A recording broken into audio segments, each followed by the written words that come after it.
So what's the plan? It's time to take control of our world. When we feel out of place, disconnected, and divided, there are always repercussions. do we have what it takes? All right, I'm going in. To be heroes? What we're doing here could change things forever. Tonight, we bring the world together. You're with us now. We celebrate who we are. This is humanity's chance to repent. And what we are. I'm with you every step of the way. The future of gaming. Welcome to Gamescom Opening Night Live.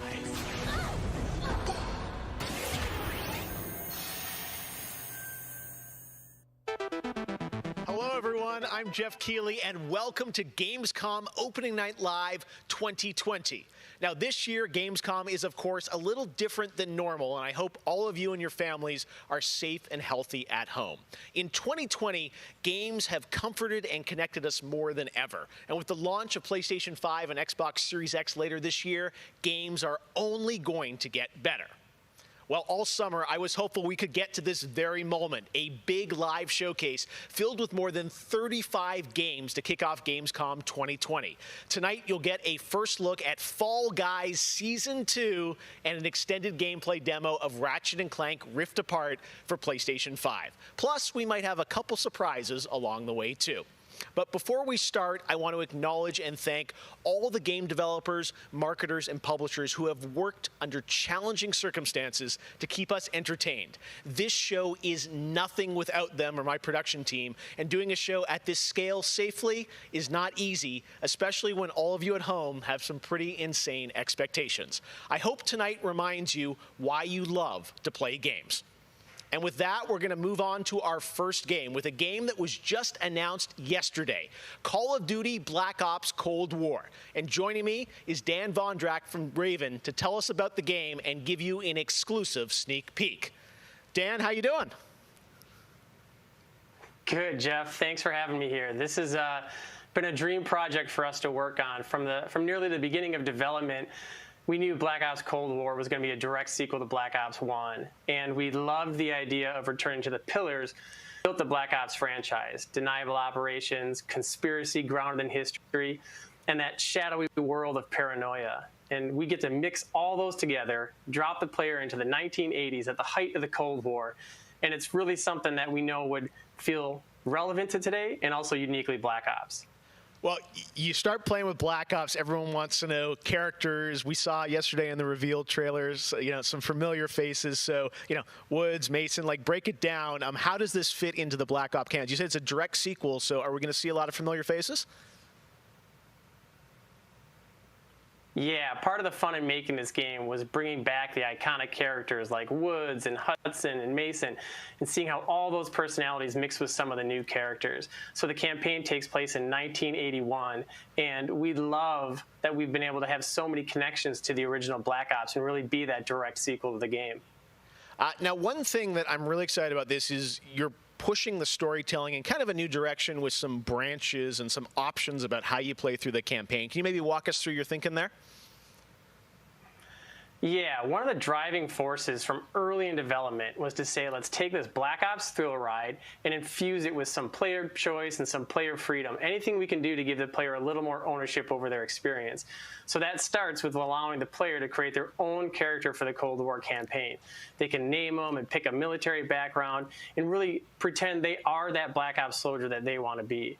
From there, we wanted to take some of our missions and infuse optional objectives, multiple paths, and some player choice moments inside some of those missions. And it was fun to find that balance between the hard-driving Call of Duty action and these more non-linear experiences inside some of the missions. So with choice comes the player wanting to feel that impact. So some of those choices earlier in the game and some towards the end will actually shape the ending of the narrative of the campaign. All right, so multiple endings to this game. Yeah, absolutely, absolutely. That was one of the big things for us. It's like we love that Black Ops has always been willing to take risks, and we all know they did some of this in Black Ops 2. And with our story and with these features, we loved paying homage to those early Black Ops games. Oh, yeah, I remember the numbers. All right. Well, Dan, we are excited to see more of it. I know multiplayer reveal is coming in September, but since you got a switch there, maybe you could flip the switch on something exclusive for us. Right? What What are you going to show us? Yeah, absolutely. This is really exciting because this will be the first time we've done this outside the walls of the development studio. This is a scene from earlier in the game, and it's a critical point that really shows the narrative of the world, shows this threat that our heroes are going to be battling. So let's take a look.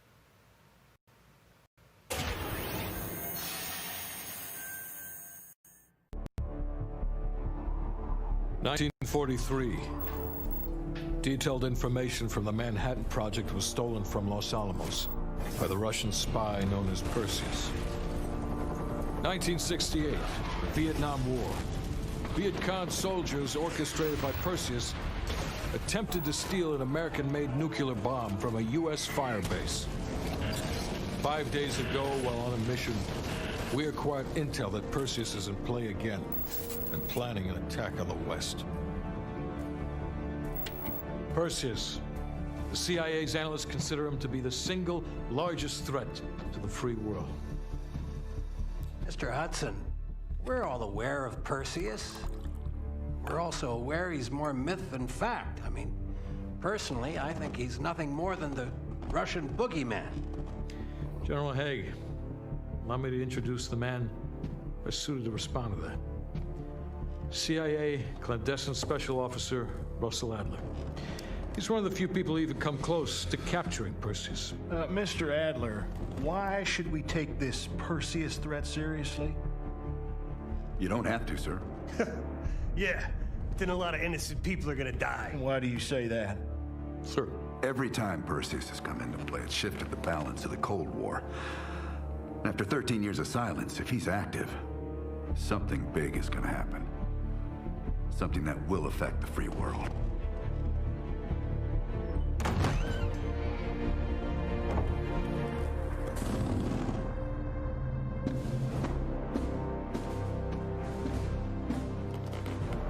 Mr. President. Sir. Mr. President. Mr. President, this is Jason Hudson and Russell Adler. I know their names. Who do you think approved their last mission? Is the threat real? Yes, sir, we believe it is. Can you stop Perseus? We can, sir. I've already submitted the requisition for my team. Sir, their requests are highly irregular. Most likely illegal if the press gets a hold. What the hell are you talking about? Do you know who we are? Every mission we go on is illegal. Sergeant Woods, plausible deniability is the backbone of our work. Al, we're talking about preventing an attack on the free men and women of the world. Give Mr. Adler whatever he wants. Gentlemen, you've been given an important task. Protecting our very way of life from a great evil. There is no higher duty. There is no higher honor. And while few people will know of your struggles, rest assured, the entire free world will benefit. I know you won't fail us.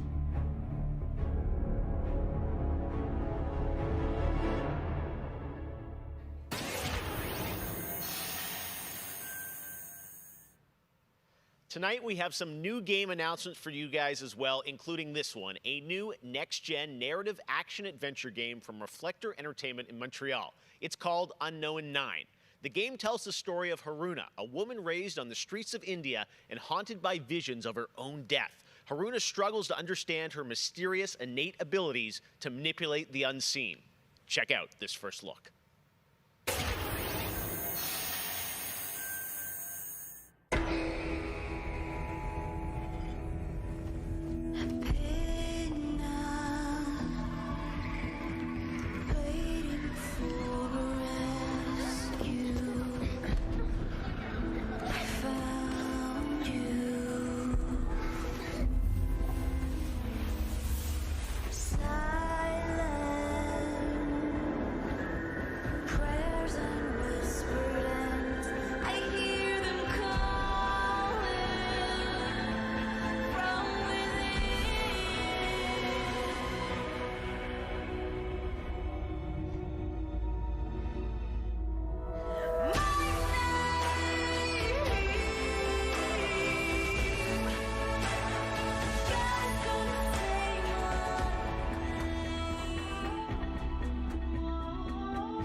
All right, let's get to the gameplay. One of this year's biggest games has been Doom Eternal. Tonight, we've got an exclusive first look at the campaign expansion called The Ancient Gods Part 1. Check this out.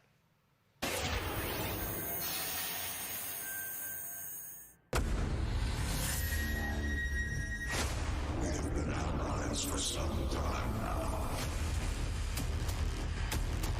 I knew who you were the moment you set foot in the room. Your gifts hold us now.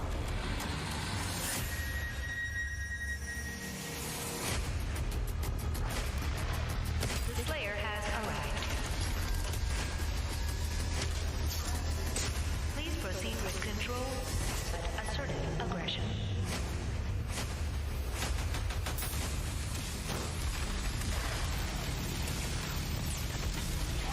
We work to resurrect the only ones who can save this world.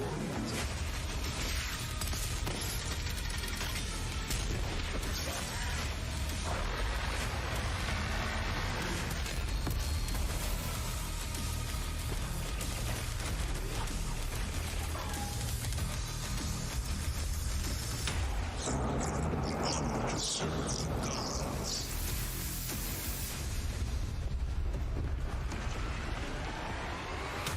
Yet again.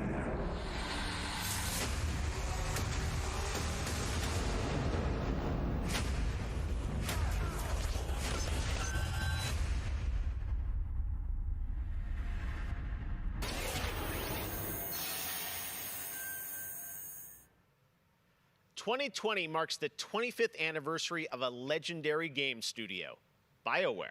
Tonight, Casey Hudson and the team wanted to give everyone around the world a little taste of what's next. Casey, over to you. Hey Jeff, it's great to see you again. You know, 6 years ago, we were on the stage with you at the 2014 Game Awards, accepting the Game of the Year for Dragon Age Inquisition. And since then, we've been imagining new ways to use next-generation technology to bring the world and characters of Dragon Age to life.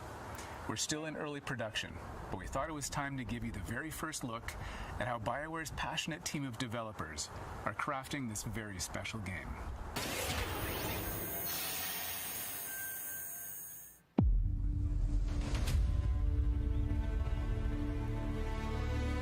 I've been at BioWare for a really long time, so I've got to see it grow up and turn from a company of 35 people to a company of more than 300 people. There's amazing people in the industry. There's amazing stories to be told with other people. I love that character so much. It's awesome. We're very experimental here at BioWare, so we're always coming up with new stuff. We're always trying to improve, innovate, and bring new characters to life for our players and fans to enjoy. The world of Dragon Age really has got it all. It's got frontier stories, it's got mystery, it's got hard-boiled detective stories. And of course, it's all wrapped up in kind of a fantasy setting. You really feel like you're the hero in the Dragon Age world and you're saving people. Dragon Age to me is a wonderful world to play in. I am really excited about the future of Dragon Age. This is an original world, original flora, original wildlife, original architecture. That makes it fun to explore and discover. In the next Dragon Age, you get an opportunity to see new things, new places, and interact with people who lived and grew up in these spaces as well. For the game we're working on now, we want to tell a story. What happens when you don't have power? What happens when the people in charge aren't willing to address the issues? The things that you can expect in the next installment are going to be stories that focus on the people around you and the friends and family you make. Something that we'll be able to look forward to in Dragon Age is a really close relationship with game characters who really become real for you. We want characters to either be loved or hated. One of the best examples of that is Solus. Half the community wants to kill him, half the people want to marry him, and another part want to do both. They call me the Dread Wolf. What will they call you when this is over? BioWare and EA has been one of the forerunners in using motion magic technology, and that makes it way more realistic when you're looking at the characters and the way they walk and move and interact in the world. Players want that suspension of disbelief that this wonderful collection of digital pixels is actually a living, breathing soul. No, it's okay.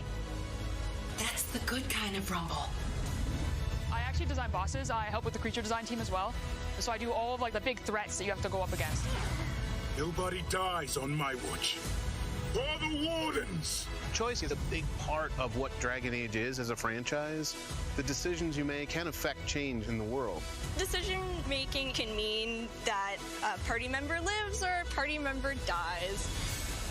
And it means owning your outcome and reactivity to the choices that you do make. I just love the possibilities that Dragon Age offers us, and I'm excited to explore a lot more of them. To me, that potential is what gets you up in the morning. It's a fantastic opportunity every time.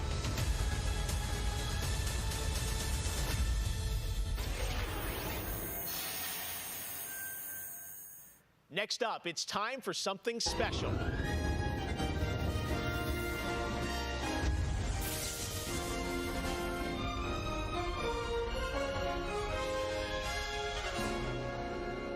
Great Scott! I think there's been a serious miscalculation. Wow, wait, you're, what's his name? Back to the Future. I'm Emmanuel Brown, doctor of physics, not of medicine, and certainly not that quack from Rick and Morty. Yeah, we know who you are, but what are you doing here? I did come back from the future to this precise moment on August 27th, 2020, because it's imperative we launch Surgeon Simulator 2 right now. And what exactly do you have to do with Surgeon Simulator?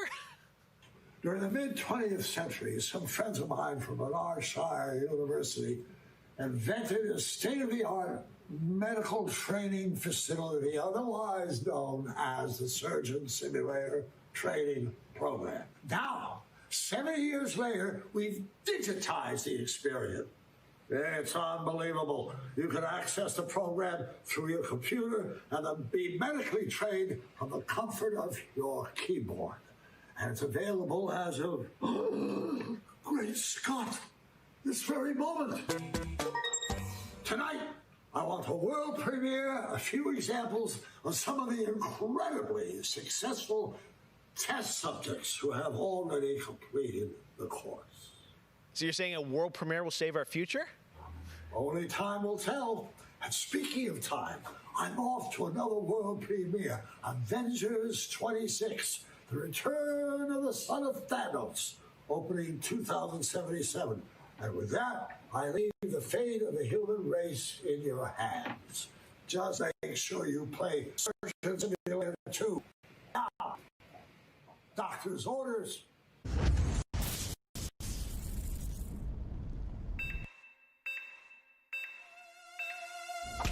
Put the arm, that's on his head! No! Gonna give him a little pat on the head. Where does this part go? Wait, there, we got it. He looks good as new. Now grab the good arm and bring it in here. We're dying. He's dying. Oh no! That's not right! My finger slipped! He gets the right.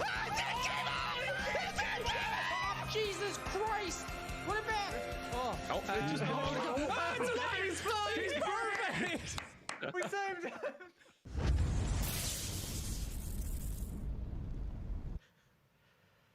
Doc Brown introducing Jacksepticeye playing Surgeon Simulator, only on Opening Night Live. All right, well, if you thought that crossover was kind of crazy, wait until you get a load of this next game announcement that I don't think anyone probably saw coming. Check this out.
Tonight is just the start of Gamescom 2020. Over the next 3 days, there are more streams from IGN and Webedia with in-depth looks at games, a digital cosplay contest, and some special new shows just for Gamescom. Your portal for all things Gamescom this year is Gamescom Now, which you can check out at gamescom.global. Now, one game you'll hear more about later on IGN's post-show is this one, a return of two classic characters that I love. Check this out.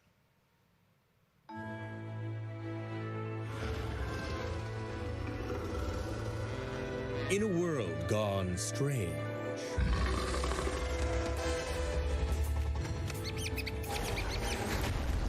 one elite force stands against the darkness. But even they could use some help. Here, slip on this little beauty for effect. Sam, I'm blind! Oh, hello, miss.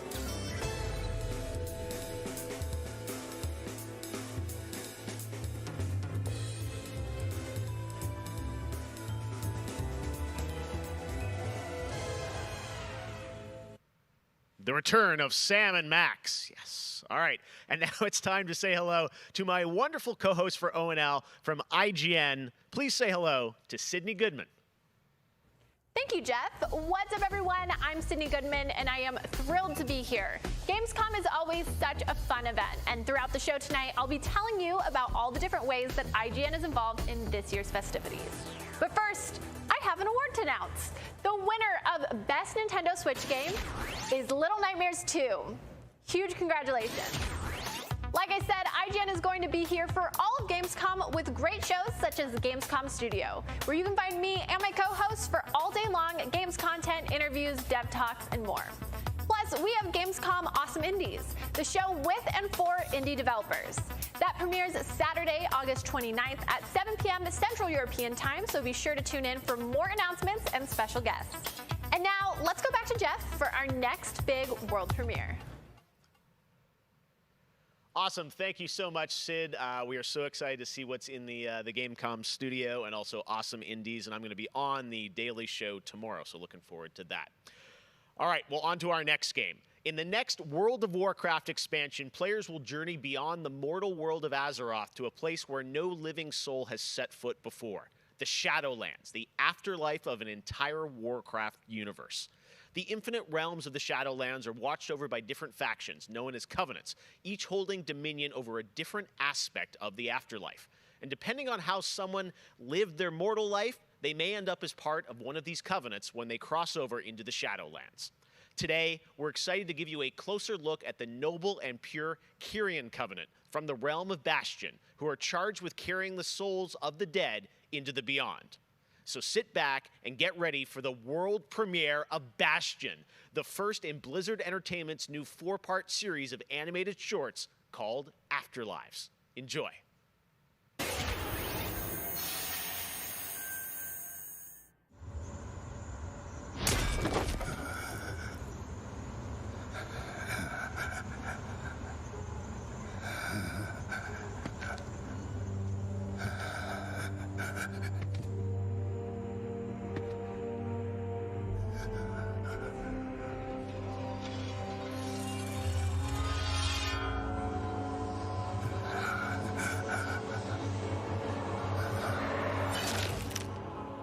Light, save my soul.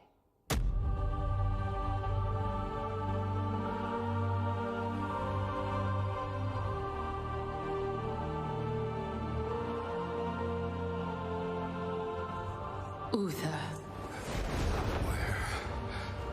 Where am I? Welcome to Bastion. You led a truly selfless life, and for that, you have been chosen. Chosen?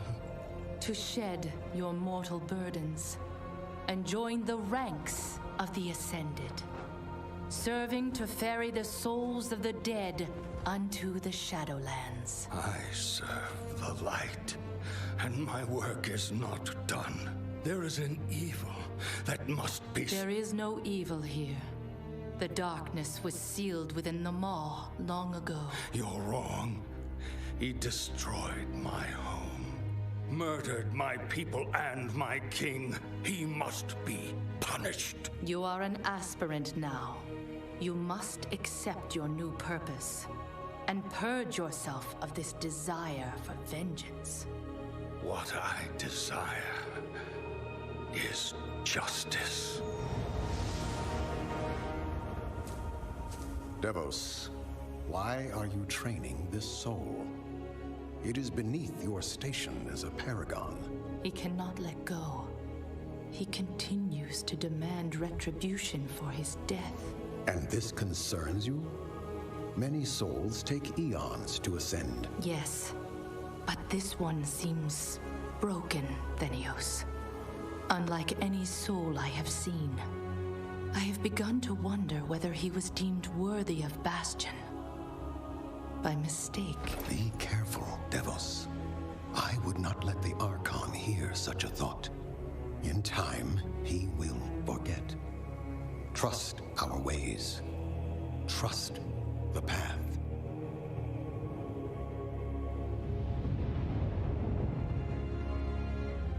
Devos, how long must we train? Until you are ready to ascend.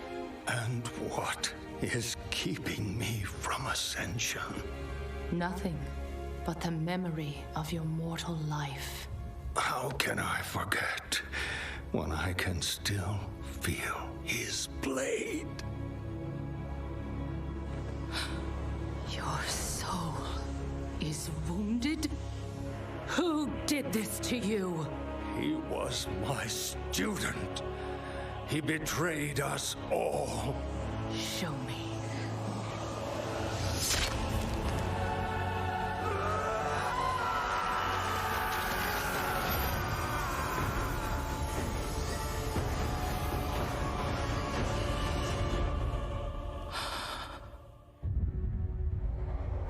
The runes on his blade were unmistakable.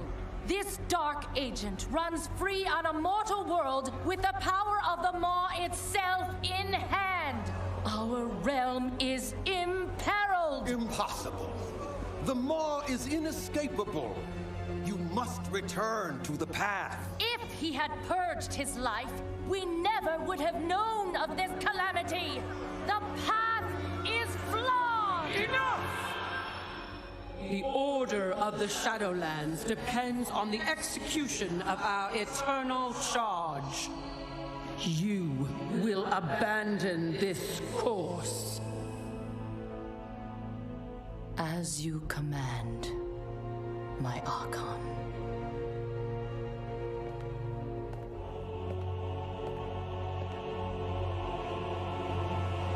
Uther!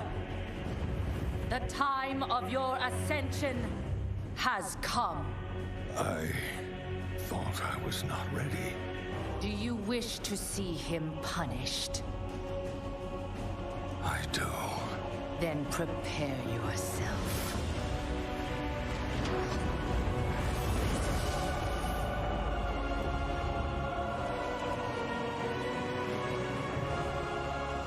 The moment he falls, we will claim him.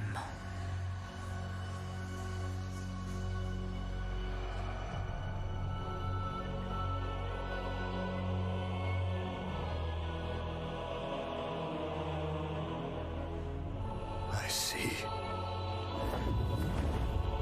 Only darkness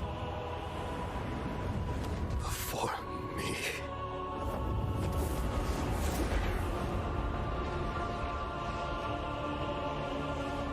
Now, cast him into the maw. Return him to the darkness he served. His eternal suffering awaits. He was my student. Remember what he did, and take your vengeance. Not vengeance. Justice.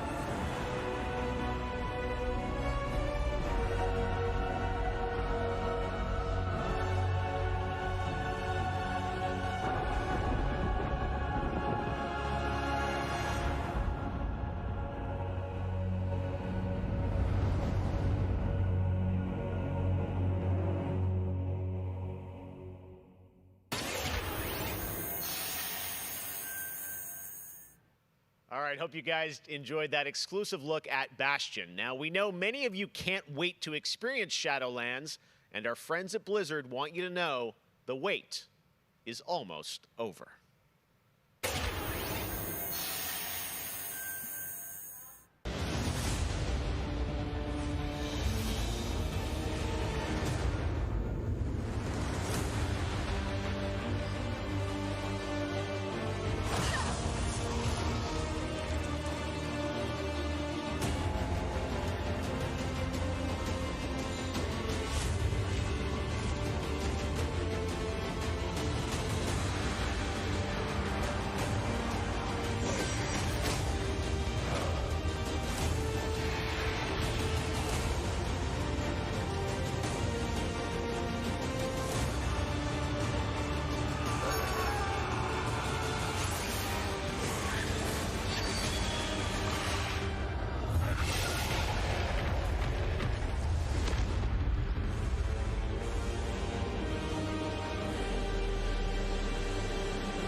October 27th, it is official, and we have so much more opening night live still to go for you. Ratchet and Clank, PlayStation 5, much more. Stay tuned. All right, but now it's time for the announcement of a new universe that is coming to gaming for the first time with a project from a Canadian studio. Check this out.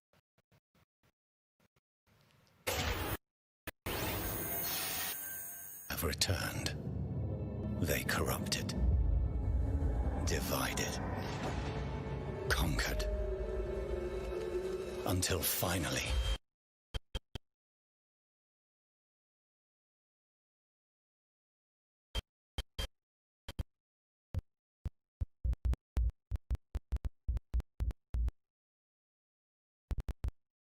the gates of Stone were thrown open, meaning eternal.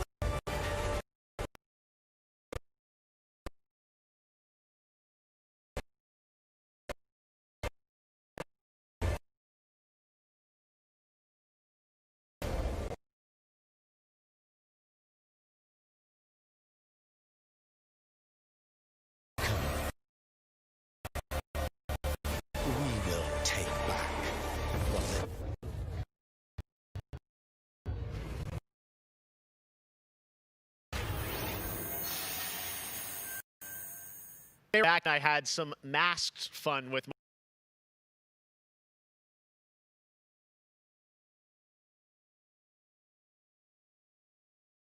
everybody. Crash Bandicoot. What? He's where?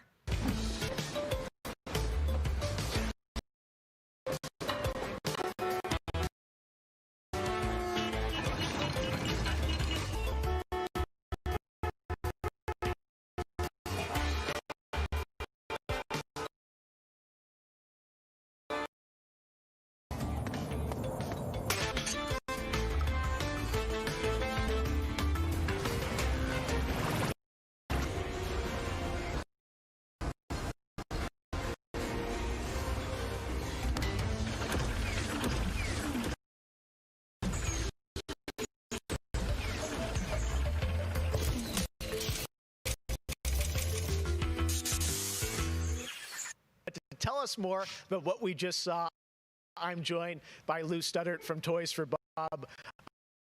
At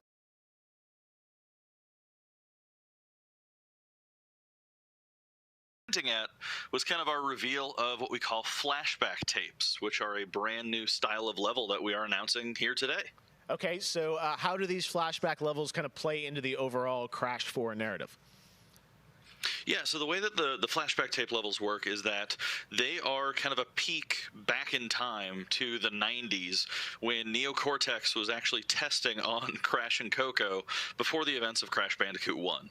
And they're kind of these devious puzzle rooms that we've made, and they're really hard, and they're really awesome, and they're super creative, and we can't wait to get people's hands on them. Yeah, no, I got to play a demo of this a few weeks ago, and that was a challenge, so I can't imagine how nefarious these are. How are they going to be sort of integrated into the game? Are they optional, like offshoot stuff, or how do you get to them? Sure. So players actually have to collect the flashback tapes in the levels themselves.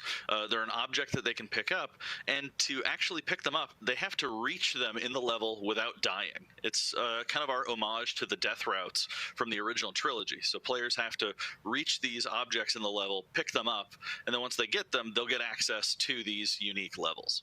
So beyond the pure challenge, what other fun? How are these fun for players to kind of experience, and what do they get to do in them? Sure. So one of the things that we did was we actually used these as, like I said, puzzle rooms, really kind of fun, nefarious, devious ways for Crash to really express that pure platforming kind of aspect of gameplay that we know and love about the franchise. But then narratively for us, it was really cool to layer in kind of a unique perspective to the franchise. This is the moment when Cortex is really excited about the prospect of Crash being on his team, because Crash was originally created by Cortex, and so this is a weird point in time that's never really been explored in the games before. Awesome. All right, well, Crash 4, It's About Time looks phenomenal, Lou. We cannot wait to check it out in October. Thanks for joining us. Yeah, thanks for having me. Awesome. All right, well, we will be right back after this for more Gamescom Opening Night Live.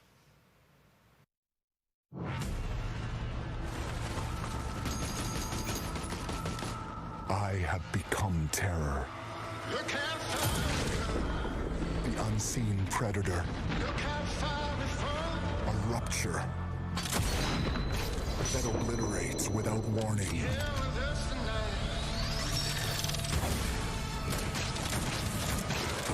Alone, the hordes of Enoch will fall before me. But together, this entire planet will fear us. The anomaly alters us, each in our own ways, yet we are drawn down the same road, into the dark heart of creation. 'Cause I feel the way you feel. We will find the source, whatever it holds, whatever it takes.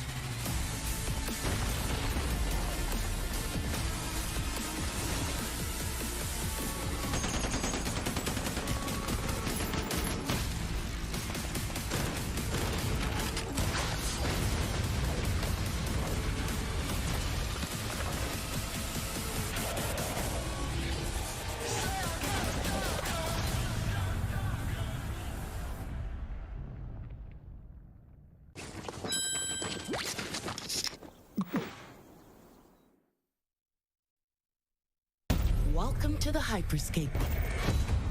Enter a contender. Yes, ikuzo. Leave as a champion.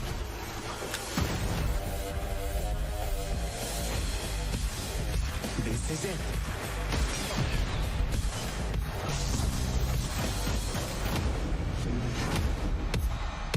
Time to party!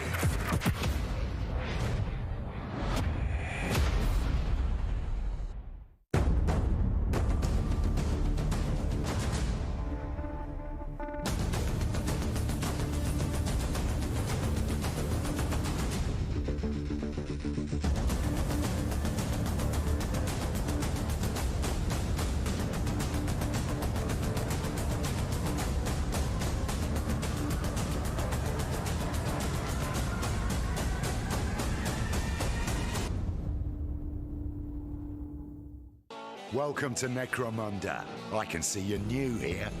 Let me get you up to speed. The Underhive's named well. A sprawl of humanity suffering away like ants. Deep underground where we ain't causing trouble but are rich boys and girls, no matter how loud we are. And do we ever make some noise? Every Orlok says they could shoot the tail off a lashworm and they'd splash your head from 20 paces for saying they couldn't. I don't want to say immortal, but when their armor, blood, skin and will are of iron, it's a potent combo. Why would someone like you want to know about an all-female gang of psychopaths, drug dealers, killers, cloners and Oh, makes sense. And Escher will cut you up just for the fun of it. Goliaths are big. That's it. Anything smaller than them doesn't deserve to live. And they're just as happy filling you with lead as they are smashing you to pieces with a power maul.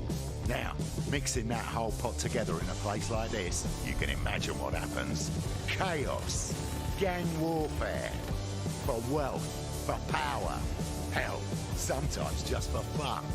So, think you're ready?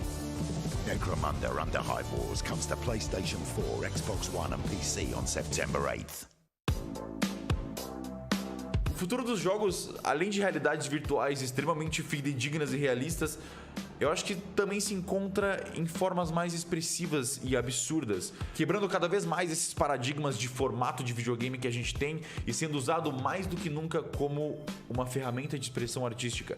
I envision the future gaming to be quite bright and quite online. The next generation of console will clearly allow AAA and indie developers to build more creative-driven games that I hope will cover more diverse subjects. I want to play all kinds of stories about people and places, both real and imagined. I want comedy games, I want autobiographical games. I really want to see what people can do with the medium. Pro futuro dos games, eu vejo uma evolução obviamente gráfica, mas eu vejo ainda mais evolução na inteligência artificial e na maneira com a qual a gente interage com os games, tudo em busca de experiências mais imersivas.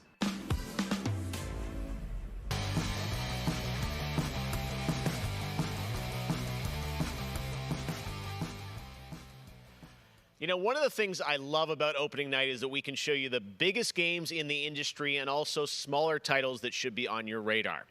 So pay attention to this next game. It comes from a team of two in Sweden, Tuxedo Labs. Over the past 3 years, developer Dennis Gustafsson has built his own game engine to realize his vision for a fully destructible game world. What he's building has absolutely blown me away, so I asked Dennis to prepare a special trailer just for tonight. I hope you're equally inspired by the ideas in this next game. Definitely one to watch. Teardown.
Last year at Opening Night Live, we announced Little Nightmares 2 to the world. Well, the team at Tarsier Studios hasn't shown anything since, but that changes right now.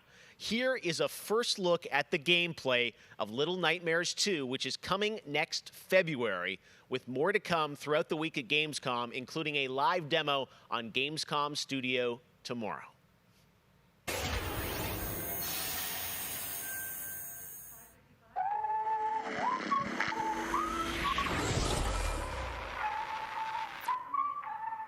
Nice. All right, thank you.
WWE Hall of Famer Jerry the King Lawler, and I'm reuniting with my old buddy Mauro Ranallo to bring you all the over-the-top action in WWE 2K Battlegrounds. Mamma mia! This is great!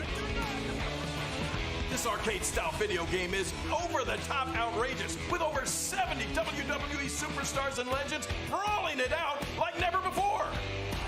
Oh no, hold on to your toupee, Mauro. Look out below. WWE is LIT. You know, I'm a little more old school than Mauro, so I can't wait to see these WWE legends teach these kids a thing or two. And you know what? Here's a closer look at the insane action. It's a great evening for WWE action.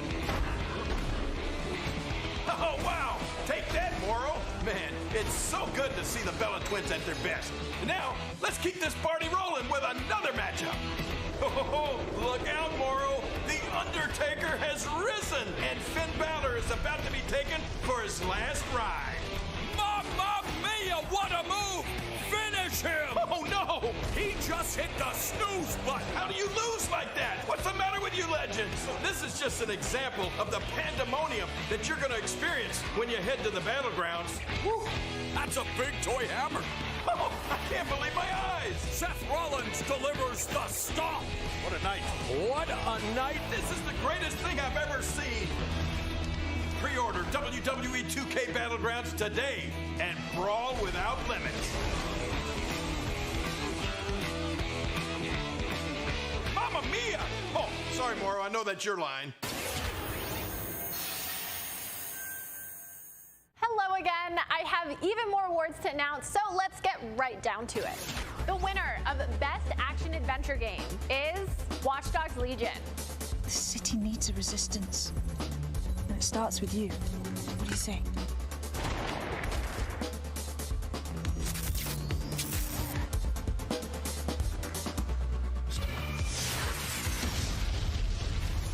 I'm the perfect shot. The winner of Best Action Game is Star Wars Squadrons. Think you can escape? This is gonna be close.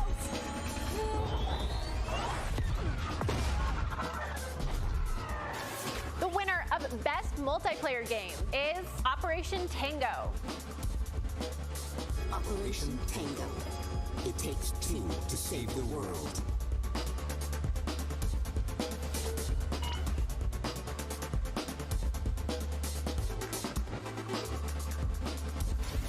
I used to be an explorer. The winner of Best Indie Game is Curious Expedition 2. Did not believe what I had witnessed. It was time for the world to learn my name. Congratulations to all the winners. As I mentioned, IGN will be here for all of Gamescom with great shows and new ways for you to get all your gaming news. Check it out. Gamescom 2020 is the heart of gaming, and you can keep to the beat right here on IGN. We've turned the single biggest show in gaming into 5. Gamescom Now is your virtual show floor with up to the second live coverage. Gamescom Daily Show, Gamescom's first ever late night talk show, our Gamescom Awesome Indies show, the freshest deep cuts in indie gaming, and finally the Gamescom Best of Show, including the Gamescom Award. Gamescom 2020 is available on IGN and wherever you stream Gamescom Now. And now it is time to talk about that Best Action Game winner, Star Wars Squadrons. This is a new immersive space combat game from Motive Studios that delivers the ultimate Star Wars pilot fantasy.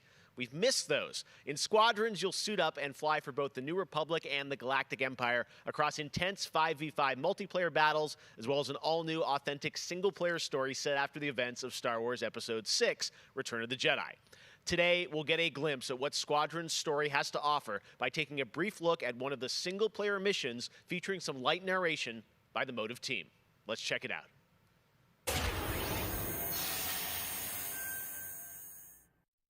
We all choose our path.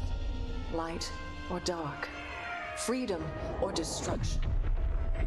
The Empire chose to destroy Alderaan in order to spread fear and douse the fires of rebellion. But the heroic pilots of the Rebel Alliance have chosen to keep fighting. to show the Empire that we are not afraid. It was their bravery that ended Palpatine's reign and brought about our new republic. However, the Empire lives on, shattered though it may be. As I speak, Imperial forces are edging toward the Bormia sector, hoping to end our new republic before we find our footing. As their empire collapses, they try to tighten their grip. But the galaxy is changing, and you can be a part of it. With the help of brave and daring pilots, this war can end. Make a choice. Fly with the new republic. Change our galaxy for the better. Hi, I'm Suzanne Hunka, narrative producer on Star Wars Squadrons. Our single-player story is one of daring pilots and deep-seated rivalries. Take Titan Squadron, hunt down this Starhawk, and eliminate it. Gladly, Admiral Sloane. Over the course of the story, you'll fly as two pilots on opposite sides of the war. And, like all modes in Star Wars Squadrons, you'll have the option to experience every mission fully immersed in VR. Wedge Antilles, Rogue Squadron. I hear you're the reason I was able to finally get a comm through. Today, we're giving you a glimpse of an early Imperial mission behind enemy lines. One of our spies, Agent Thorne, has discovered vital intelligence on Project Starhawk. Your mission is to extract her from an orbital outpost above Hosnian Prime. Behind enemy lines, you'll have to eliminate perimeter defenses. The outpost is defenseless. When you've secured the area, you will escort the Gladius to the outpost, and our extraction team will acquire Agent Thorne. Once Thorne is secure, reach your Gozanti cruisers and return to the Overseer. Cover our escape and escort us to the jump point. We have Republic corvettes inbound. Move, Titan!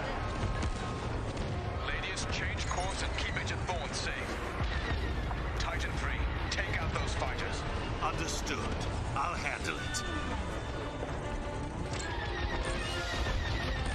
You have my thanks, Titan Squadron. No time to celebrate. Move on. Go, go, go! Each mission will immerse you into the escalating conflict between the New Republic and a shattered empire. Debrief with your squad mates between missions. You're our new wingmate. Customize and master all 8 starfighters and join the galaxy's finest. I need you focused and ready to go. From bombing runs at the Nadiri dockyards to setting a trap in the Xavian abyss, the story of these rival squadrons will push the war to the brink and define the galaxy for years to come. I look forward to seeing you in combat October 2nd.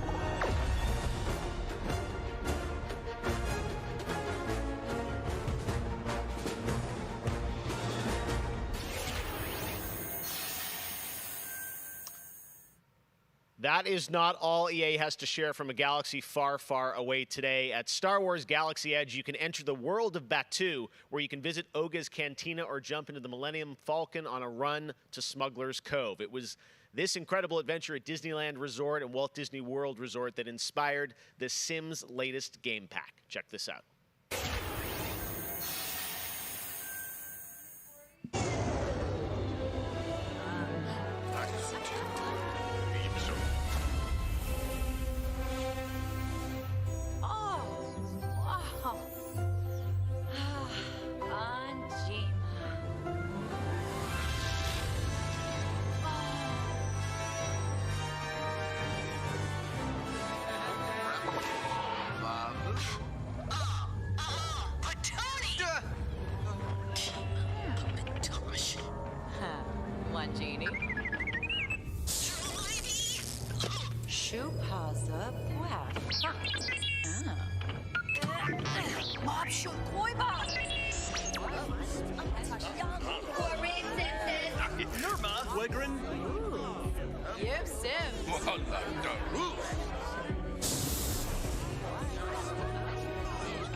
There is even more Star Wars to come later in the show. Lego Star Wars, the Skywalker Saga is up, and as we move into our second hour, we've got Fall Guys Season 2 still to come, the reveal of that, which I can't wait for you guys to see. And of course, a gameplay demo of Ratchet and Clank Rift Apart for PlayStation 5. But right now, you might remember this next game from Annapurna Interactive from last year's Microsoft E3 event. And today, I'm excited to share a new announcement from the team. This interactive thriller about a man stuck in a time loop is one of this year's most intriguing indie titles, and now they've added an absolutely all-star cast to the game. Here's a whole new look at 12 minutes.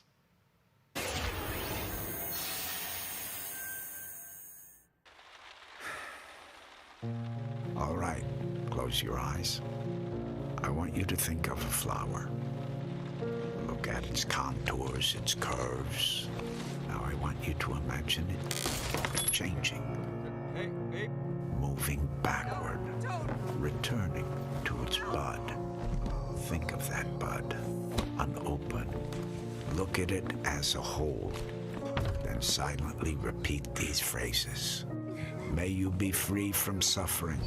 May you be free from fear. May you know peace and joy.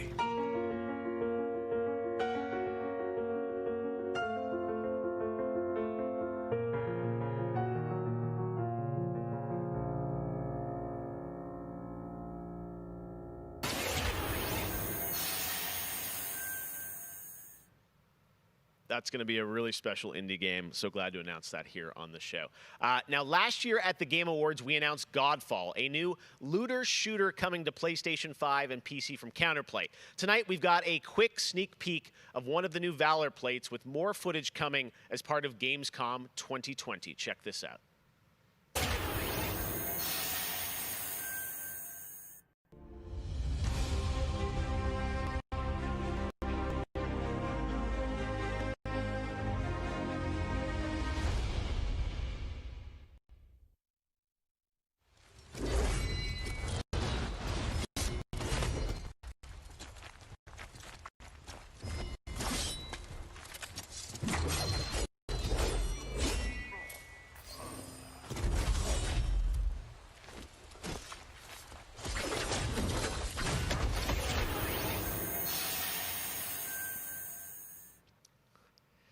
We have much more O&L to come. Exclusive looks at Lego Star Wars, the Skywalker Saga, Fall Guys Season 2.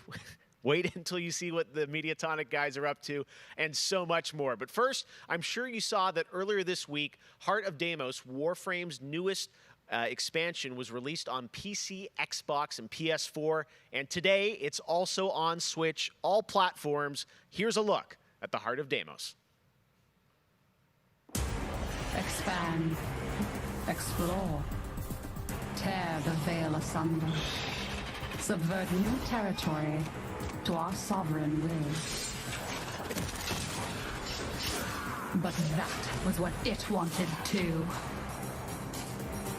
It raged unchecked through metal, bone, flesh. Life. We are infested with it.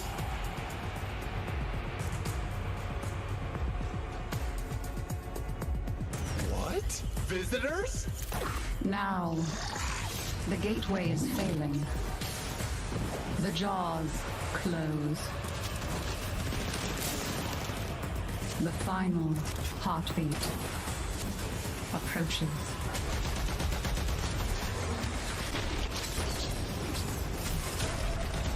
We tried turning it off and on again. But before we fall, we shall scream. There is one who will hear the heart of Deimos.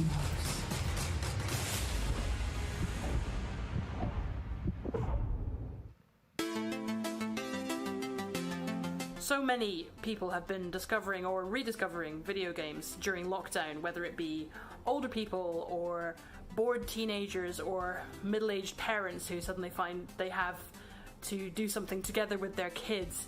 And I think I've given out more advice about video games in 2020 than any other time ever. And as a result, it's more important than ever that we keep making different, interesting things for folk to play. A pandemia pela qual a gente está passando tem sido um período difícil a todos. Então, nesse momento, eu acho que a gente precisa lembrar de mostrar mais empatia, demonstrar mais amor, mais carinho e saber que a gente vai sair dessa juntos. Vai ser difícil, mas isso tudo vai passar. I hope everybody gets healthy and safely through this coronavirus time. Care about other people and wear your masks. Jogos são, na minha opinião pessoal, a forma de arte mais incrível de se expressar. Eles englobam tudo: música, arte, escrita, e você tem a chance de controlar e vivenciar essas experiências você mesmo. É mágico, é maravilhoso.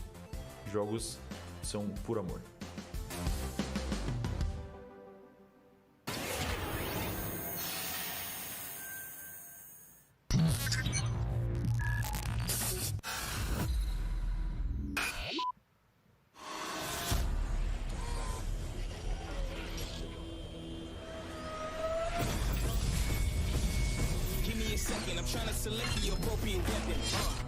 Watch who you stepping, them snakes all around, you know they connected. When I was a kid, my grandmama told me I can't go to heaven, so I stopped praying and asking for blessings and started preparing for my Armageddon. Got nothing to lose, I'm all in. Walking the edge, don't fall in. Enough of the lies, don't apologize. I don't understand, are you foreign? This is the place, this is the site. Grab all your people and log in. I'm waiting, don't care how long it's gonna take. Watching and waiting for that first mistake. Don't come up missing, just checking the list. I'm always aware of your current position. I just hold on to the perfect condition. Coming alive. Heat of the night. Now is the time.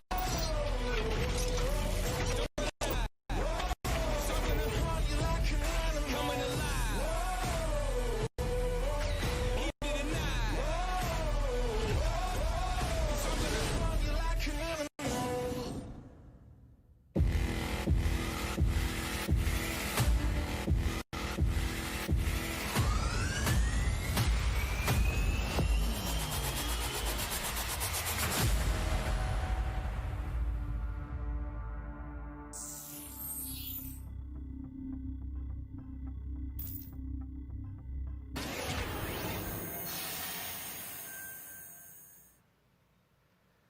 All right, guys, we're back officially into hour 2. We've got an hour more of great stuff to show you. Destiny 2, Beyond Light. Stasis, you're going to see a brand new look at that. Fall Guys Season 2 and Ratchet and Clank for PlayStation 5 and so much more across the next hour.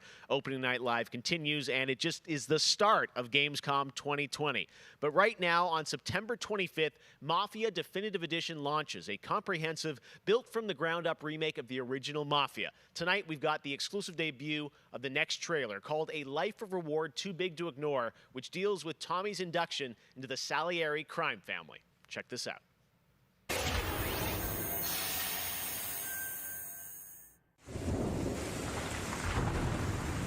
All these guys in this room, they're here because they have the only thing that matters to me. The only thing that should matter to any of us. You know what that is, Tommy? They're loyal. That's right.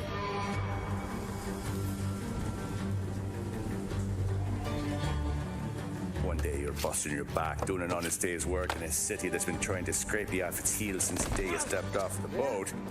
And the next you're stuffing your pockets full of Salieri's dirty money. Go get him, Tommy! Teach these boys a lesson.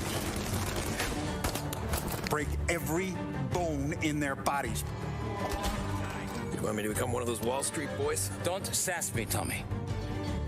I'm trying to teach you the ropes, so you don't get strangled by them.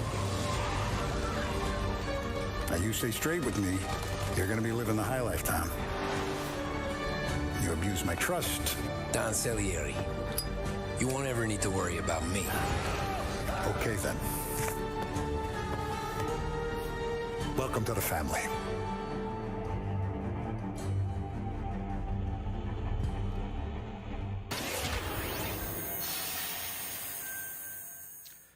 Next, we're going to introduce you to a turn-based multiplayer strategy FPS from a team in Montreal, Canada. Lemnis Gate is coming in early 2021 and has a unique mechanic built around a 25-second time loop. Check this out.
Next spring, get ready to experience memorable moments and non-stop action from all 9 Star Wars films in LEGO Star Wars: The Skywalker Saga. The entire series has been reimagined with new, fun-filled LEGO humor, and now we've got your first look at the gameplay trailer.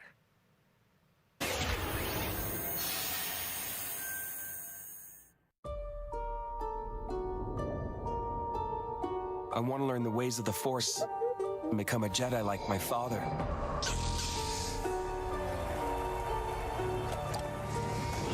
The Force is unusually strong with him. That much is clear. Twisted by the dark side, young Skywalker has become. Help me, Obi-Wan Kenobi. You're my only hope. That boy is our last hope. No, there is another. I'm from the Resistance. Your sister Leia sent me. We need your help.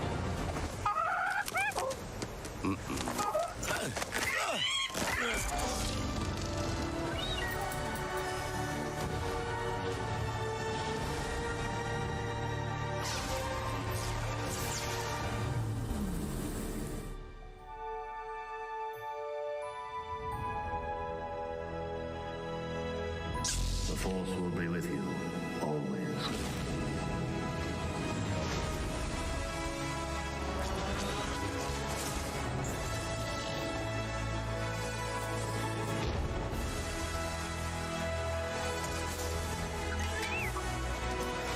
Punch it! Not him, the Falcon!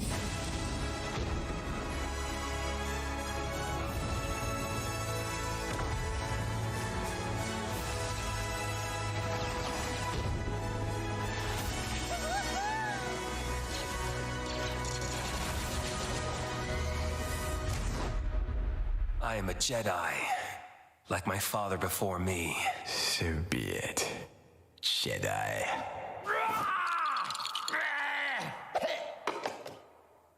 Huh?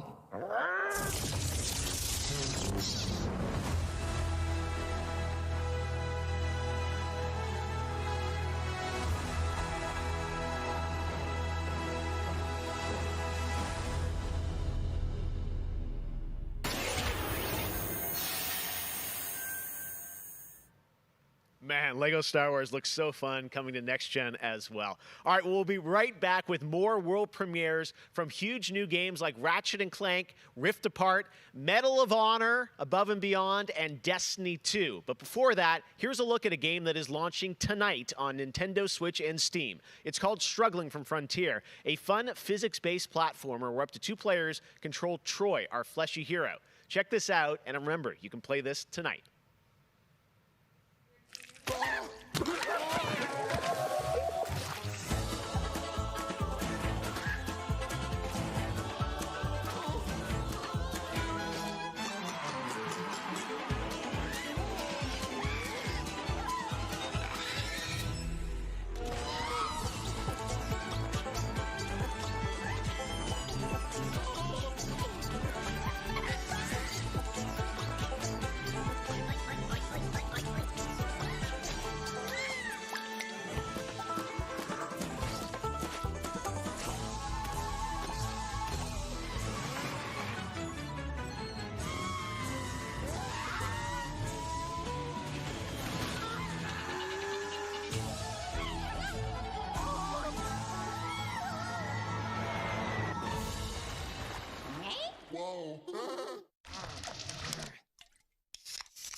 We're near Little Hope.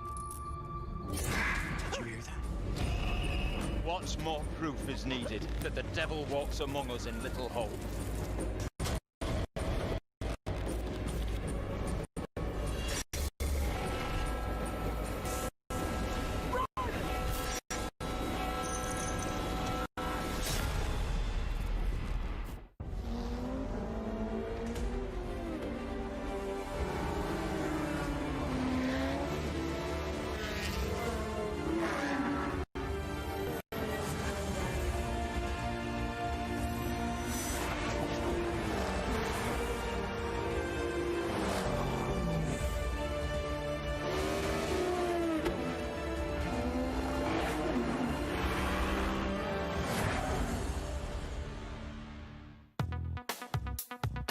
I gotta say, the game that I've given the most hours to, that I love going back to, is Assassin's Creed Odyssey. I have to say, since Origins came out, this new reboot of Assassin's Creed, so to speak, that was my first time getting into it, and I have put almost 400 hours into Assassin's Creed Odyssey.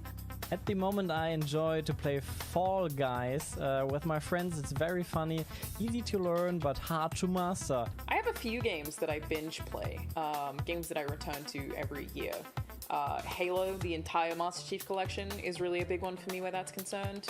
But I also still just casually binge Animal Crossing, and I've been doing that basically all year. I haven't put down Animal Crossing since I downloaded it. I find the daily repetitive rhythm so soothing and predictable. Although, much like my house, my island is still a complete tip. Up next, we have the award for Best Microsoft Xbox Game. And the winner is Tell Me Why. Congratulations to Don't Nod Entertainment. Well, after a big day of Gamescom events and announcements, you'll be happy to know that IGN is going to help you digest all that info with Gamescom Daily Show, where you can get all the daily highlights and a late-night show experience from gamers for gamers. Back to you, Jeff. Thank you very much, Sid. And by the way, congratulations to Don't Nod for Tell Me Why, a really important game that is out now that you can play on Xbox and Game Pass. And as we know, there's a lot going on in the world, and that goes beyond the pandemic.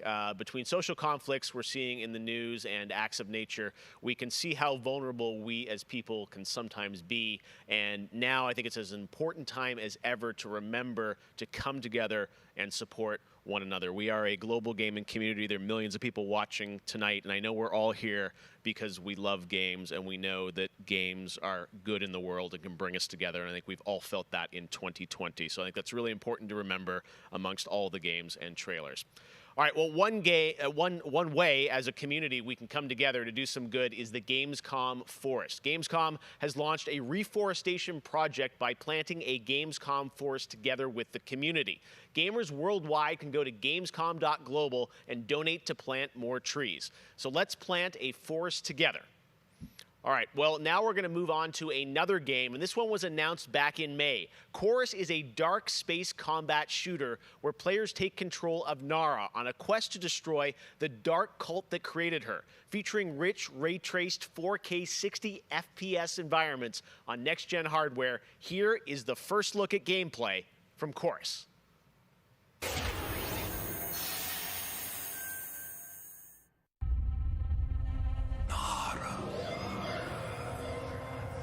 You have broken my heart. For your betrayal, you will be broken.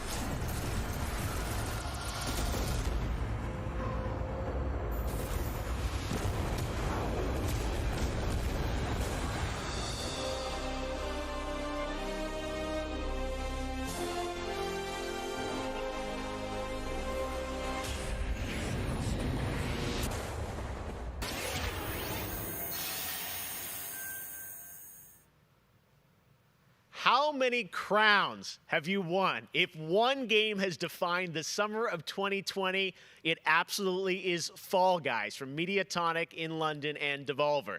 This game is setting records and putting a much-needed smile on everyone's face. Fall Guys, I think, represents our industry at its absolute best. Well, soon the Fall Guys experience will evolve with Season 2. There's a lot of new stuff coming, and tonight, Mediatonic is about to give you an exclusive sneak peek at what's next. Get ready. I think the internet is about to freak out. Here it is, Fall Guys Season 2.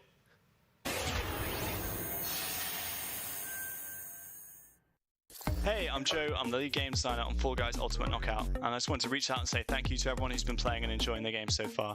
As a team, we've been looking at all the fan arts, the memes, and the montages that people have been posting online, and the response to the game has really blown us away. Today, we just wanted to give everyone their first sneak peek at the rounds and the costumes that they can be enjoying as part of Fall Guys Season 2.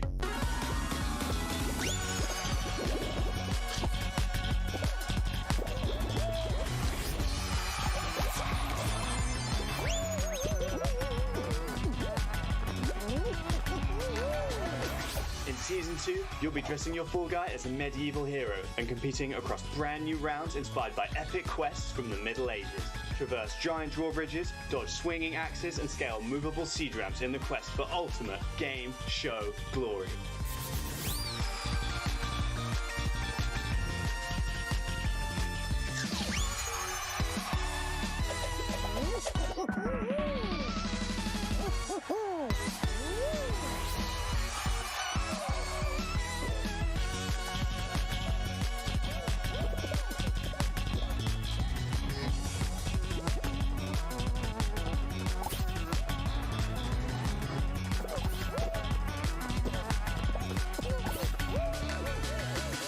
Enjoyed the sneak peek of Fall Guys Season 2. We're still adding the finishing touches to development, but if you want to stay up to date, then at Fall Guys Game on Twitter is where you want to be.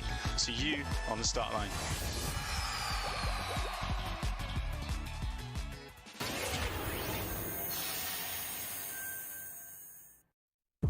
My father has Colorado in the palm of his hand, and he's afraid to close his fist. I am not.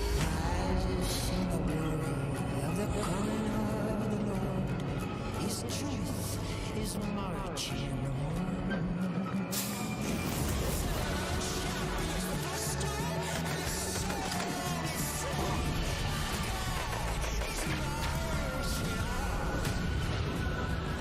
Liberty's got more brains and cunning than both her brothers put together. She's the only one who could actually run Colorado. She's already tried once. Vic's a depraved child, and Val's a brain without a spine. The years my father wasted grooming them for glory when I was right there.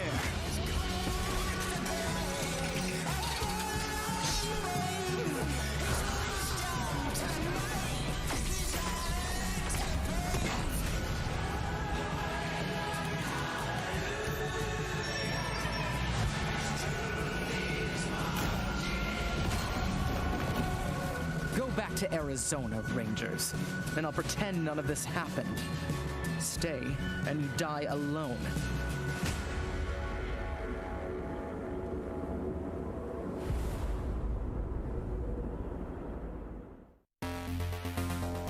I really haven't found any new appreciation for gaming at this time, because my appreciation for gaming before couldn't be higher.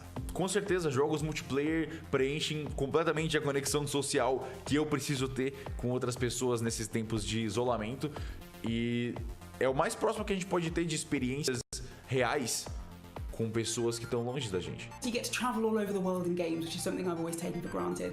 At the moment I'm playing Ghost of Tsushima, and you know, I kind of prefer it to the real Japan just because I've heard that in real life they don't let you run around with katanas. I appreciate games a lot more than films, music, or whatever, and it's just fine for me to have the time to play with friends or even with my family, to have a lot of fun. I've been mostly at home with small children, and gaming is the only thing that I get to do for myself anymore. I find it's not only an escape, it's also a way to challenge my brain. gaming is becoming clearly more important for a lot of people. You know, play is a natural instinct, and from Animal Crossing to The Last of Us Part 2 or Ori, yes, it's definitely an incredible time now to be a gamer, yes.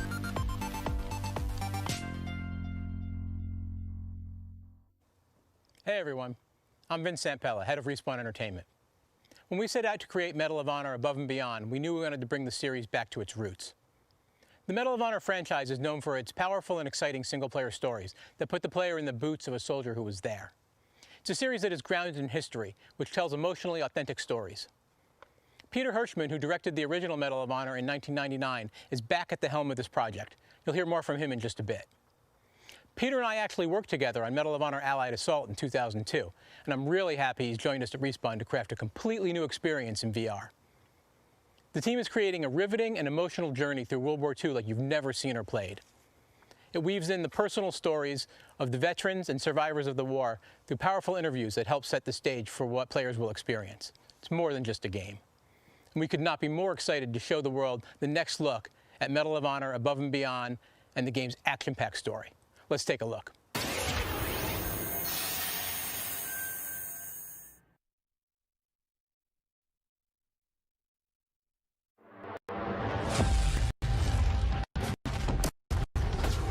I know this is the first time some of you will see combat.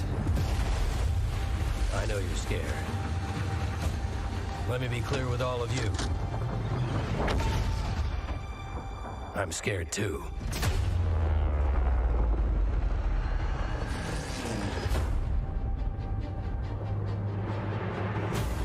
Welcome to France, gentlemen. I lead the local resistance cell.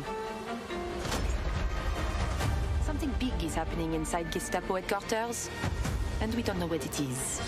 We're gonna have to improvise here.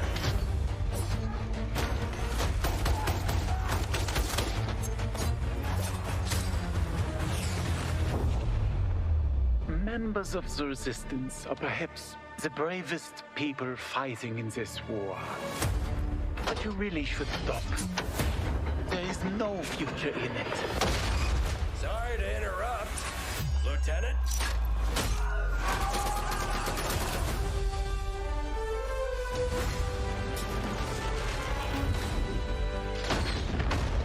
Be a wild ride, but we'll get you there.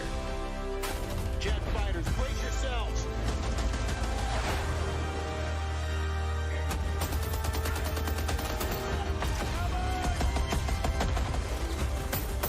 Like I said, boom!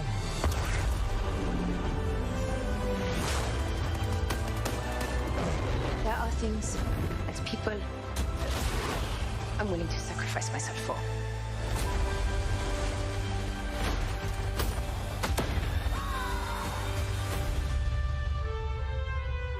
Somehow, this motley crew has been tasked with saving civilization. God help us all.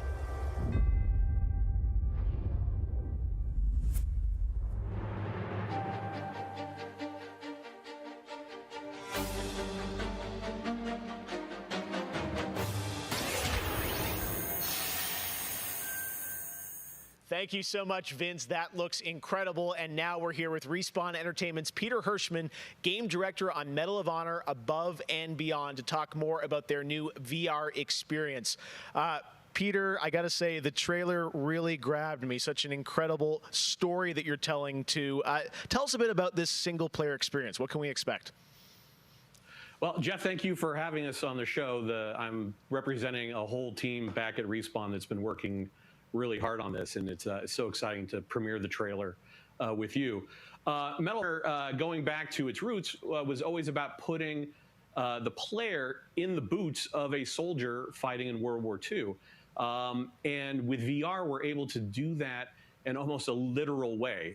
It's definitely the most immersive experience, most immersive combat experience I've ever been able to work on. And the story follows you as a player being recruited into the Office of Strategic Services, commonly known as the OSS. And their mission was sabotage, espionage, search and rescue, everything in between. You name it, they did it. And they're known by a different set of initials now, the CIA. But during World War II, they sent operatives all over Europe, deep behind enemy lines. And that allows us to tell a story where you get to go to these places and locations and participate in events that really helped shape the outcome of the war. One of the things I love about the trailer is you can tell there's a lot of interactivity in the environment, emergent gameplay. You got the piano and other things in there. Tell us a bit about how you're using that to tell the story. It seems like it's all kind of through a first-person perspective, but there are some story sequences. How do you tell the story? Oh, well, we shot over 120 pages of narrative, which is more than some feature films. We had a huge international cast of phenomenal actors. And it was fantastic. And the story follows a classic three-act structure. Act 1 is working with the French resistance, getting ready for the invasion. Act 2 is D-Day itself and the fight to get to Berlin. And then the third act is dealing with the Nazi secret weapon program, which involved things like the 262 jet and the V2 rocket and things that could have really turned the tide of the war if we hadn't stopped them. So you get to go on this journey, this story. And the story is shot all from your perspective. Because it's VR, your head is the camera. We don't have cutscenes. We don't have edits. Everything revolves around your perspective. So you experience this story completely in first person as if you are there. So it creates a much more intimate and emotional connection with the characters and the things going on around you. It was an incredible way to shoot. One of our animators stood in for the player throughout the 3 weeks that we were on stage. And all the actors are always reacting and talking to you directly. And in VR, it's such a powerful thing. It's all about building that emotional connection, and it just makes the experience all the more authentic. Well, you and Vince, I know this series is really close to your heart, and I'm like, wow, there's so much there to experience. It looks really rich and detailed, obviously authentic as well. Paying tribute to everyone that was involved in the war. I wanted to ask you also about multiplayer, which is something that Respawn is really known for, and you've had a great single player experience. But I hear you might also be doing MP too. Oh, well, yeah. I mean, the thing about VR is that, I've spent we've known each other a long time. So much of your career trying to map natural human movements to a controller and just figuring out things like making it feel good. And one of the hardest ones is leaning. And in VR, you know how you duck? You just duck. And how you lean in VR, you just lean. And so the ability to lean around a corner, just kind of peek around the corner and see where the bad guy is just, it heightens the tension so much. It makes it feel all the more real. And when you put that into a multiplayer experience, it just raises it to a whole nother level. So we are shipping, in addition to the campaign, we are shipping a full suite of VR modes, including a few that you can only do in VR. And we're really excited about people playing those, after it comes out. Wow. Well, definitely a full-blown VR experience. I got to say, I'm really excited to put the headset on and try this. And it's coming out later this year, right? Coming out holiday. So, yeah, fasten your seatbelts. We are so excited to bring it to players. We've been working on it a long time. Like you mentioned, it's a passion project for Vince and I and everyone at Respawn.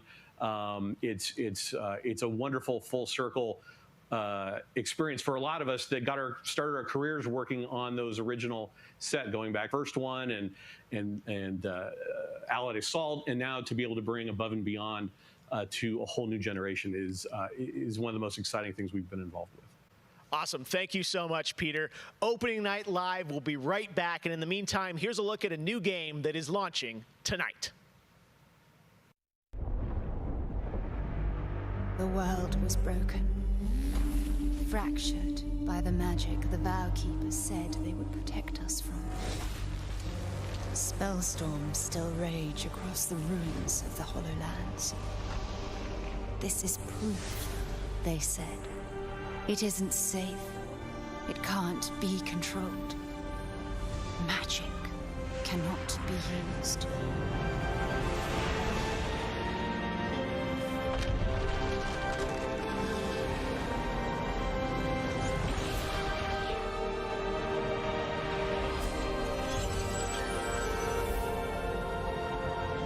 but I am a battle mage.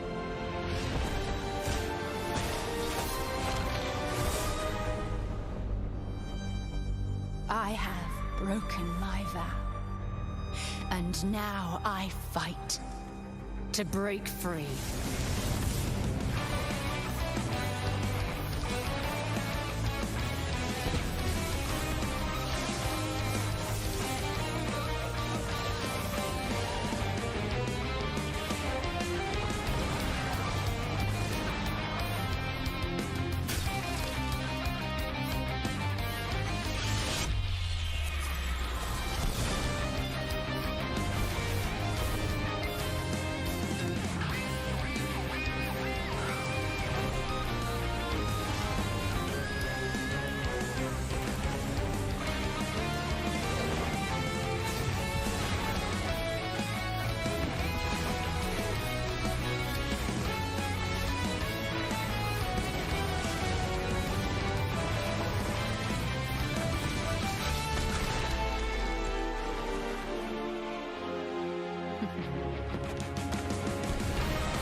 So many great games in Xbox Game Pass, and many of tonight's games are in it as well. Every year at Gamescom, we like to highlight some incredible games made in Germany. And tonight, we have a special announcement about one of the most legendary German games of all time, created by Factor 5. Enjoy.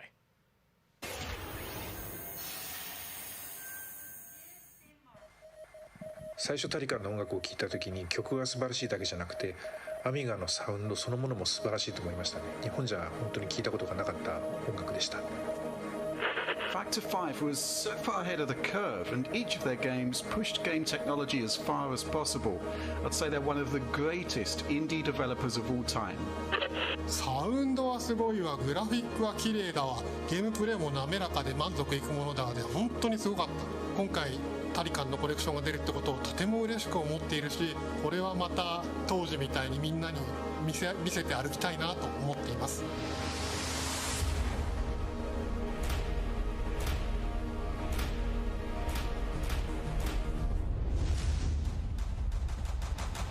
This was the first game that allowed me to completely fulfill my musical vision. It defined my career, and the fans have been there ever since. To this day, it's one of my proudest works.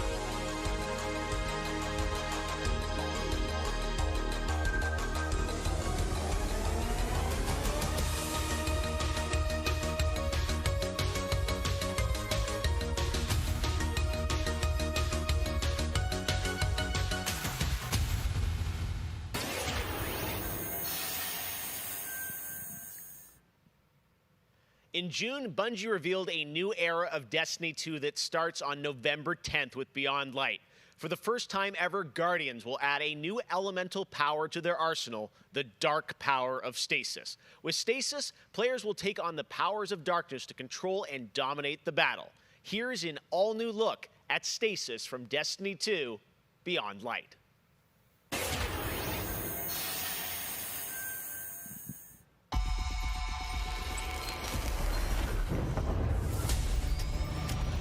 The floodgates are open. The darkness is here. As you step away from the light, we need only look inward. Focus your power. Let it grow.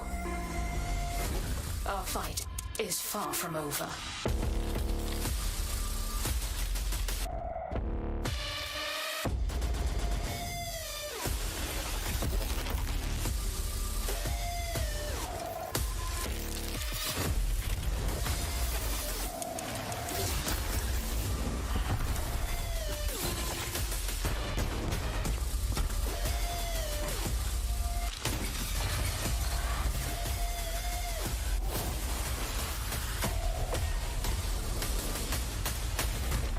Let them come. This is their fate. One after another.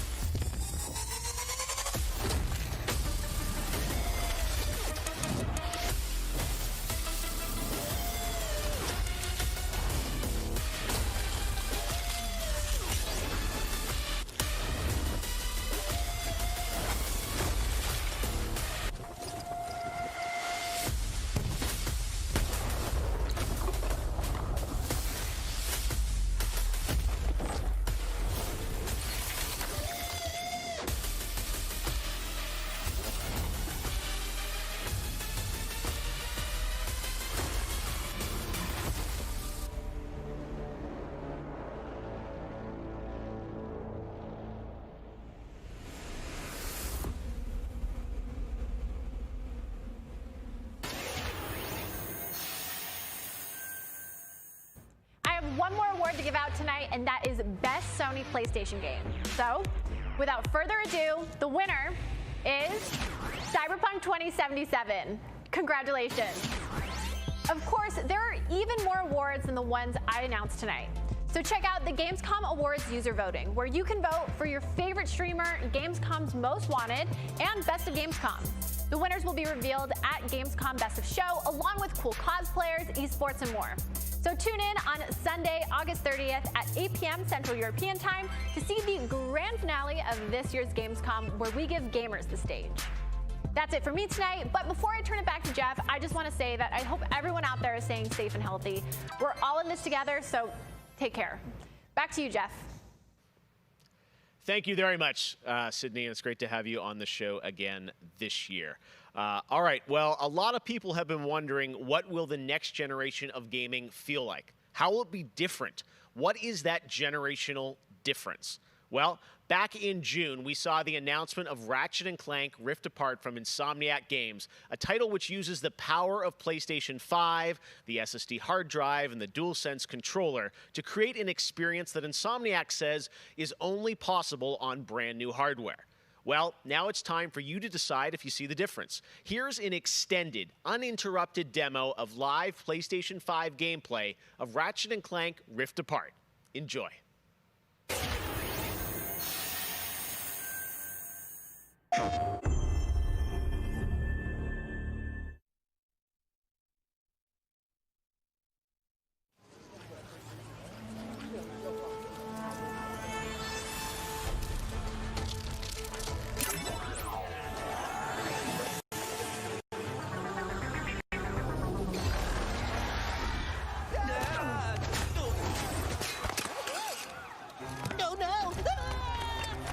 we're back. And not far from where we last saw him. We may still have time to put a stop to this.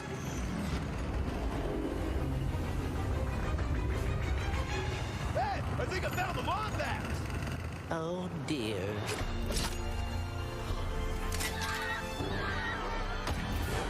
Let's show him how it's done.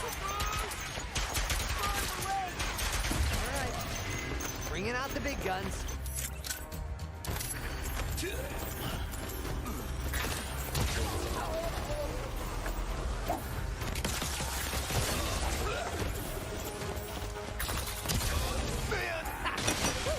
Feels good that he's back in action.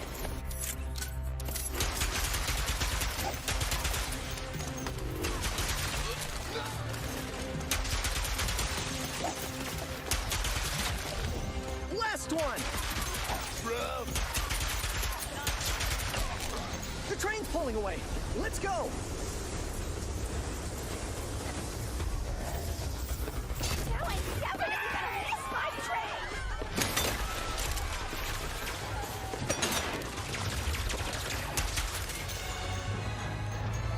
Ratchet and Clank, I've been looking everywhere for you. Put down the Dimensionator, Nefarious. Put down the Dimensionator. Yeah, right. Today I will finally be free of the both of you. Soon, everything you see will be mine. Say goodbye.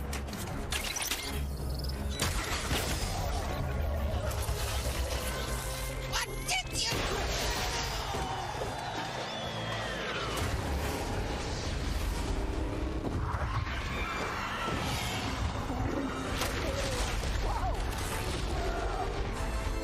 Was that supposed to happen? Hitting Nefarious's device seems to have destabilized reality.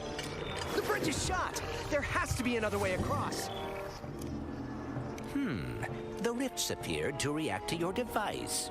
Try pointing it at one of them.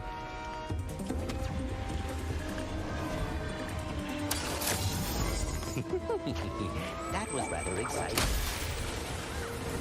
Games before trade!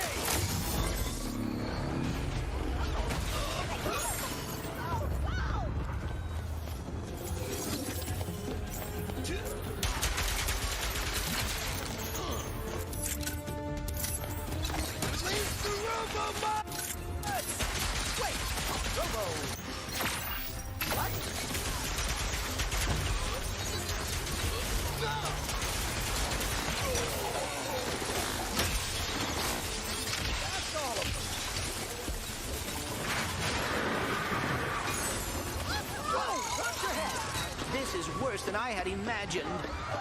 Everyone look! It's Ratchet and Clank! Sand sharks from above.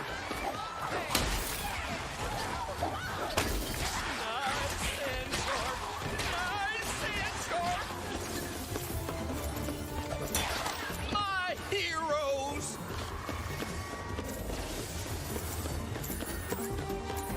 I knew you'd come. Might as well. Was that a kraken? Or at least a very large octopus.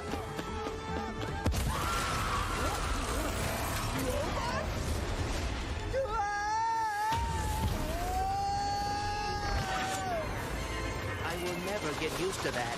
Hey, at least we're on the same planet this time. Nefarious is on the other side of that building. Let's get moving before he does anything else to break reality.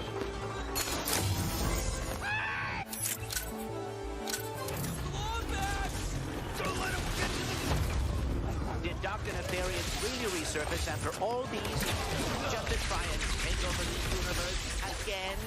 Yeah, I kind of wish he was doing a worse job. He must have more planned than he is telling us. That's what I'm afraid of.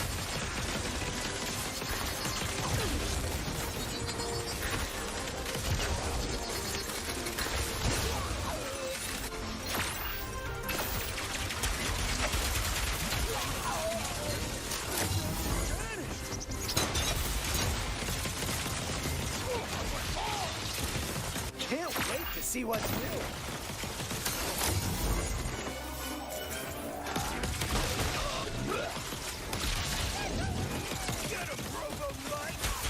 more butts?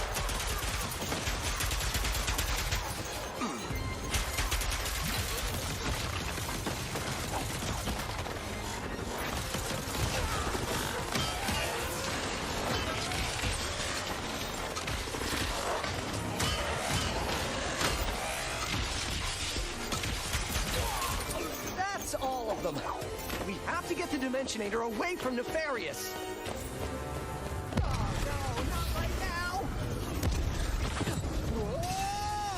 The dimensions are weakening considerably.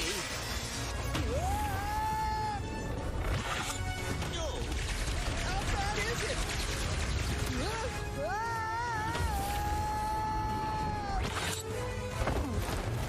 Well, it is certainly not good. Great!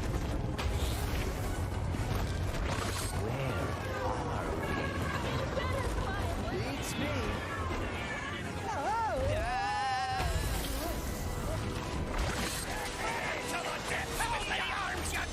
Beast! Boy? We've been boarded! Get off me!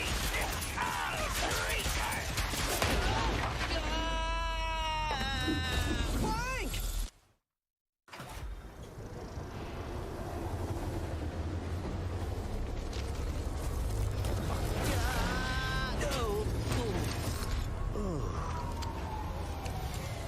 Ratchet, we are too late.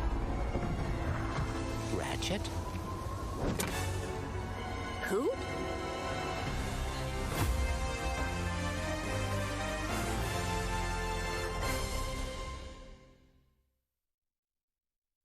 PlayStation.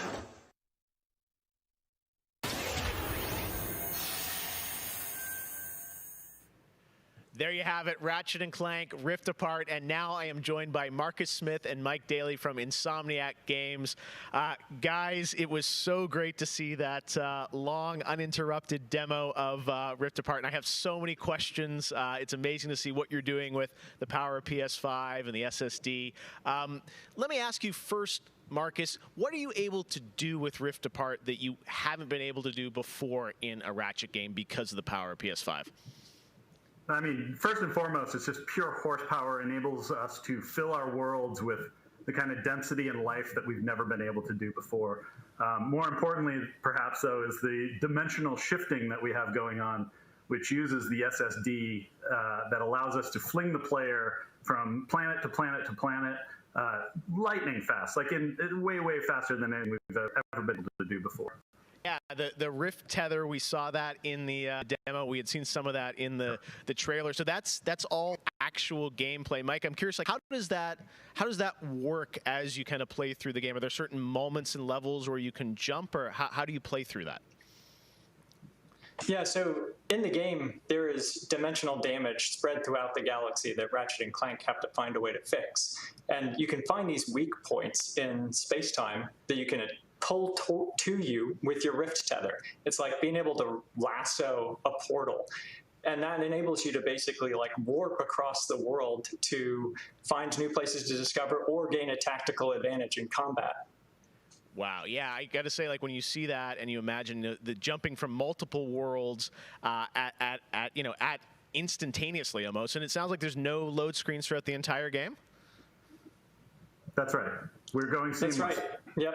Wow, all right. You bite. So confident both of you say it. I like it. Now, let me ask you about DualSense. That's something that is a big part of PS5. I've had a chance to hands-on with the controller, with the adaptive triggers and the haptics. How are you using that to sort of impact the gameplay of Rift Apart? So at the heart of every Ratchet and Clank game is a powerful arsenal of weapons that just exude a ton of personality. And the DualSense is sort of like, it feels like it was made for Ratchet and Clank just because the haptics give us a whole new layer for the weapons to express themselves. So for example, your burst pistol, of course it gives you like a satisfying click or kick with every bullet. But when you throw the shatter bomb, you can actually feel the energy pulsing off the grenade fade away as it gets further apart from you. Basically, the haptics are expressive enough that every weapon feels different and you can tell what you're holding. But of course, the adaptive trigger like takes that to a functional level where, in addition to the trigger pull feeling unique, we can actually use that as a super intuitive way to add alternate functions to the weapons. So, for example, in the demo, we've got the Enforcer, which is a double-barreled shotgun. You can pull the trigger part of the way down until you hit resistance to fire a single barrel. And then whenever you feel like it's the right time, pull it the rest of the way for a double shot. So you might be swarmed by a bunch of little enemies. You only want to waste one shot on them, and then wait a minute for even more to swarm in before finishing them off. But a big guy, you probably want to just give both barrels to right away. So there's a nice intuitive way of basically raising the skill ceiling and giving you more ways to play better. Wow, no, I'm excited to see how you guys are going to roll that out across what I'm sure are an insane, group of weapons as always. Plot-wise, Marcus, tell us a bit about this game. I think some fans have wondered, does this tie into the movie plot line, the game plot line? Like, how it would tell us in the Ratchet verse where this sits. Yeah. Well, canonically, this is an extension of Ratchet and Clank Into the Nexus, the 2013 game. But it's a standalone adventure. So it's one that, even if you've never played a Ratchet and Clank game, you can get into it and you'll understand it and you'll enjoy it. For hardcore fans, we have a lot of nods. You're gonna see a lot of returning characters and planets and see them all through a whole new light of multiple dimensionality. Yeah, no, this Rift Tether thing I think looks really exciting. And how often, is that something we saw in the demo? Is that something you're going to see frequently in the game? Are there special moments? I guess I'm curious how often you use that technique for gameplay. So the Rift Tether has created these anomalies all throughout the galaxy. You'll encounter those pretty often. There's even a few more types of dimensional damage you'll encounter that we haven't shown yet. Okay. Now, being pulled between worlds, that's localized to chasing after Dr. Nefarious in the demo. And that's sort of reserved for special moments when you really have to when the dimensional damage really tears wide open.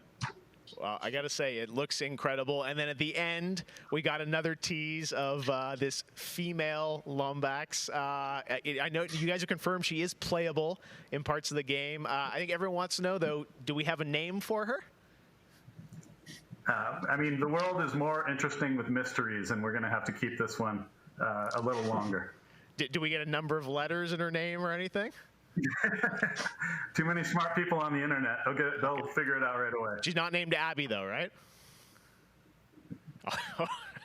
All right, well, we'll have to wait and see what you guys have in store for us. I got to say, it looks incredible. The Ratchet games are always so much fun, and as you said, when you think of the power of SSD and the DualSense all coming together, it looks really exciting. Before we go, though, I think everyone around the world wants to know when we're going to get to play this game. Anything you can share with us on where you're at in development right now? Mike? So Ratchet & Clank is coming out in the PS5 launch window. So we haven't announced a specific release date yet, so stay tuned for that. What kind of window? Is it big window? So, no, I'm just kidding. All right, that's all we're going to get, I'm sure. Ratchet & Clank Rift Apart coming in the launch window for PlayStation 5. I got to say, Insomniac, we're so excited what you guys are doing across PlayStation, and the game looks incredible. So thank you so much for all you've done, and we look forward to seeing more of Rift Apart soon.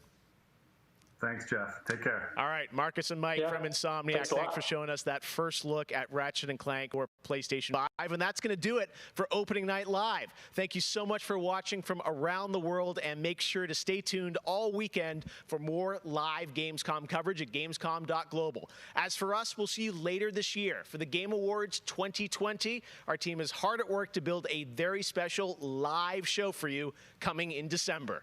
We'll see you then. Good night.